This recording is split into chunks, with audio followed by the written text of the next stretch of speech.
Welcome to Author. I'm Sven Michael Davis, and I'm here with Roseanney and Morgan, and we're here to talk about their book, How to Survive Elementary School. And what I'd like to know is really, tell me a little bit about the book. Sure. It's a how-to guide for parents and students who are able to read on their own. And we cover lots of different subjects in the book that elementary school parents and students go through, from my perspective as well as other parents' perspectives whom I've interviewed, and then from Morgan's perspective when she was a fourth grader.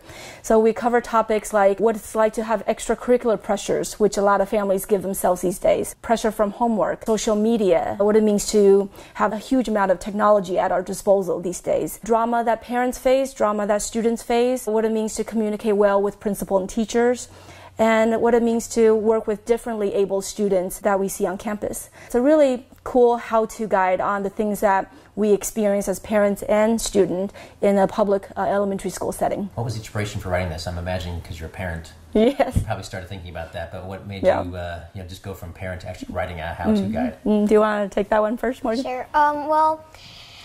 We always, my parents always ask us good, bad, and interesting, and then we found a lot of stories that would be good, and we would want to give advice so other kids and parents don't have to go through that as some other people had to. Well, to add to what Morgan said, most times during dinner, my husband and I would ask the kids, her and her brother Jackson, what was the most interesting part of your day? What was the bad part? What was the best part? So from there, we really get to know how their day went, and we share the same. We share answers for the same questions about our day at work. So we understand how each other's day went as students and as employees. Okay. Yeah. And so how did you guys collaborate together? I mean, obviously, mom and daughter, and that must make it pretty easy to actually get a hold of each other, but how is it, writing with your mom? Sometimes it's painful, only because, there's a lot of words in a book. The publishing took pretty long, 7 to 8 months. It was really a long experience to get it published and to write all the words and... Yeah, it was an interesting experience. You think it would be really easy to work with your child because you know each other really well, but sometimes it takes a lot of getting the work out of the child to help them do their best. And I think she was at first surprised on how much editing it involves. So she realized the hard way that her first stab at a draft isn't going to be the final draft. So there was a lot of editing and brainstorming and thinking about what she wrote for a section and then adding to and editing. So I think that part was hard for her to get a grip with. But, she did it, and I'm proud of her for doing it. I think a lot of adults could learn from that, too. So. Yeah. There's a funny saying that writing, it's 10% writing and 90% editing. So she definitely got to see that process. I bet. So did you do any sort of external research, or was this kind of like, just from your own experiences? I mean, how much would you say you looked at research, and how much did your experiences, and I'll let you go from there. It was everything. It's both from our experiences as parents and student, the family dynamics. Well, I also interviewed a handful of other parents in the public school setting across 3 to 4 districts that are near ours, so that we get perspectives from not just our campus, but from other campuses as well. And it's also a research on the stats that are applicable for the public school setting that I found on the internet, that I've spoken to research experts in the educational field. So it really covers multiple perspectives to make this viable book. So it's not just my opinion versus others. It's also backed up by some research and multiple perspectives. I gotcha. So kind of going back to the inspiration for this book, I guess, Morgan, obviously you were, going to school and public school, and so were you coming home and talking about your experiences? And I guess also, Roseanney, were you involved in like the PTA, and what was your exposure to what Morgan was going through, even, beyond like the dinner table? Yeah. Do you want to take that first? Well, I mean, sometimes... No, you can't. Sometimes my husband and I would volunteer in the classroom, And that's the best kind of exposure to campus activities we want to have, because we want to see how our kids are doing in the classroom. So I would come to their art lessons and help out as an assistant parent, helping out the other parent docents doing an art lesson for the kids. Or I would help with center activities. When they're younger, there's a lot of center-based activities where 4 or 5 kids congregate and they're doing a specific activity, and then they would rotate throughout the centers. So that not only gave me and my husband a glimpse on how they're learning in the classroom, but also how they're behaving, how they interact with their classmates and the teacher, how the teacher teaches. So that's really a grassroots view of what we see going on in the classroom. And that's my favorite way of volunteering and being involved on her campus. You're in Redondo Beach Public Schools? Yes. Does that fall under LA Unified? No, we have our own district. What do you see different about schools today as opposed to when you were going to school?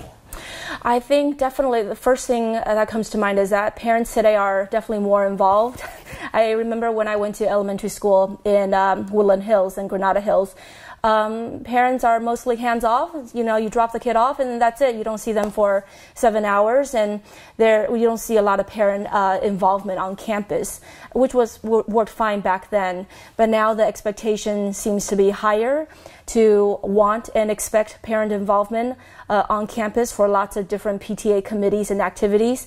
So the school definitely solicits and loves a lot of parent involvement for all the things that we have going on, like fundraisers or the art lessons I spoke of, or other things that we have going on campus. And to some extent, the kids also like seeing parents on campus in addition to dropping off and picking up. I grew up in Colorado, so we had different schools, but I know that the tax dollars, there were a lot more tax dollars going into schools in Colorado, and then a lot of the services that you saw at school when I was growing up, have been, pulling back, and so that vacuum has been filled by the parents. I'm just kind of curious to know if that's been going on here. Yes. That's what you've been seeing? Or? Same. I mean, since we cut the art and the PE and the non-academic classes, some of those classes do get funded by the PTA dollars. Or from the fundraising that the parents do. So a lot of the non-academic activities and things that we still want to give our children come from these extra side stuff that the parents help raise, so that we could still give children that exposure to the art, to the PE, and to whatever extra stuff that we can bring to the campus. So in that way, there's definitely a lot more parent involvement, because we have to, because there's no longer a budget for those things. Morgan, do you ever hear stories about your parents going to school, and do you ever, do you ever hear comparisons about what you're going through, about what they went through, or? Well, obviously chalkboards and whiteboards are different. Yeah. But they don't really talk about the school versus how we just talk about our day at school. Oh, I gotcha. Do you guys have a lot of iPads or iPhones or any kind of like electronic devices with the... School, we have Chromebooks, and I think second grade got Chromebooks too, but they don't get to bring them home. 3rd, 4th, and 5th get to bring Chromebooks home. And then at home... What do you do on your Chromebook? We do like 10 marks, reading, Newsella. It's like this news article that's online. And basically school-related stuff, yeah. I gotcha. Do you guys have like math games too? And oh yeah, math games. Reading, games. Yeah. Yeah. There's this website called Raz Kids that's like a reading website. Yeah. My son has that too, down in San Diego, so Yeah. it's probably a California thing. But Yeah, Raz Kids? Yeah. Yeah. Yeah, it's pretty fun. I mean, starting in 3rd grade, the expectation for them to use tech grows exponentially from 1st grade to 3rd grade. So they're starting to organize their academic stuff in the Google. What do you call that? Google Drive or Google Classroom. Google Classroom, to keep themselves organized. They're expected to do presentations, slides via their Chromebook. So there's a lot of a hands-on approach starting in 3rd grade with how they use tech. And I guess, Roseanney, from your point of view, given your experience, growing up and then your experience now, what do you see as like, say, the positive aspects of sort of modern public school, and then maybe some of the negative aspects of modern public school? I mean, how do you feel like how do you feel like the differences are given the time difference? I think there's definitely a lot more expectations, if you will, and in that way also standards. There's a lot of expectation for kids to not only perform really well academically, but also have excel in different extracurricular activities. So there's a lot of pressure that goes along with that. Some families do handle it pretty well. From what I see. And so compared to when I was growing up, there wasn't as much expectation with what you do outside of school, as long as you bring home the grades and do your work. And now there's a lot of talk about how things are taught. There's some contention against Common Core, which was implemented in California, I think 3 years ago. Whereas before, we didn't really contest as students or parents on how things are taught. We're just expected to learn it, no matter how it's taught. So there's a different contention in that aspect as well.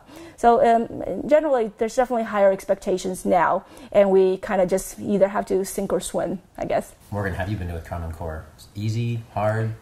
In between. Yeah. Fifth grade is a little bit harder than fourth grade, but right now there's less homework. I don't know why, but maybe you're just good at it. But yeah, it's pretty easy. And there's after-school programs like rec and CDC, and I just do my homework there, and then I play and have fun with my friends. Is Jackson doing okay with Common Core? Is it any trouble with that, or is it fine? I think he's doing okay. He grasps math concepts pretty quickly. He doesn't love writing beyond one sentence, so we're trying to work with him on that.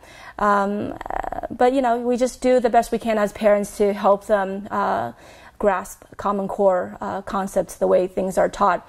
And at the same time, I'm a teacher as well. I get that there are multiple intelligences with how students understand something. So if they don't understand the way it is taught, maybe they can get it via another way, via how their intelligence works. So at home, we can only supplement wherever we can to make sure our kids learn the thing, no matter how they learn it.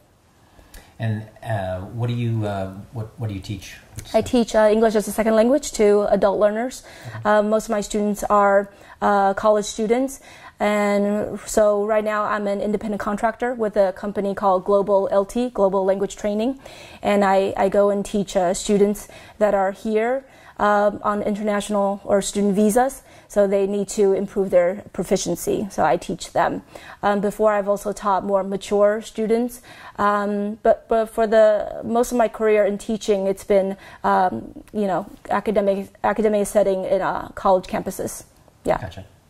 So for you, Common Core, was it easy to learn, hard to learn? I mean, It was hard for me to learn because it's so drastically different than how I learned, especially when it comes to math. So it's something that we try to wrap our head around. We try to see how it's taught in the classroom, and as long as we understand how it's taught in the classroom, then we supplement wherever we can at home to help our kids understand. And how do you touch on Common Core in your book? Do you spend much time on it at all? We mention it. We mention the fact that it's a challenge for some parents to wrap their head around because it's so different than how we learned. But the point is, if it's something that's being taught in the public classroom, then we just help our children thrive with it, whatever it is. And if we have questions or comments, our teachers, our principal are really receptive to those. And they're very helpful. So we definitely feel good and easy about communicating with the teachers if there's anything we don't understand on how we can help our kids. And Morgan, since you're a co-author of this book, were you able to use any of this to, get a grade at school and not turn in a paper? You could turn in this instead? Or? Nope. No? Okay. I wish. As a filmmaker, I used to try to find as many ways possible to turn in a movie rather than write a paper. So I think I got away with that in my freshman year and my junior year in high school. Wow. In science and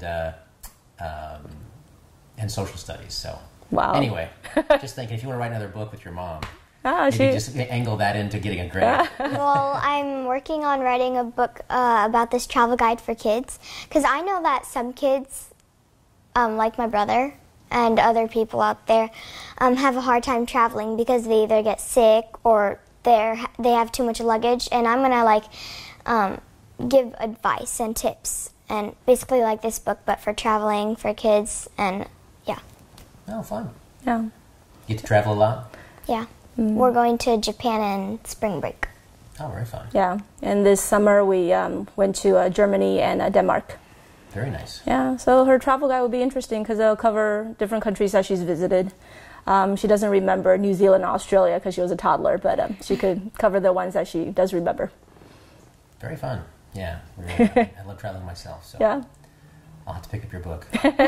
For your 7-year-old. Yeah, exactly. Please subscribe so my dad can make more videos like this. Thank you.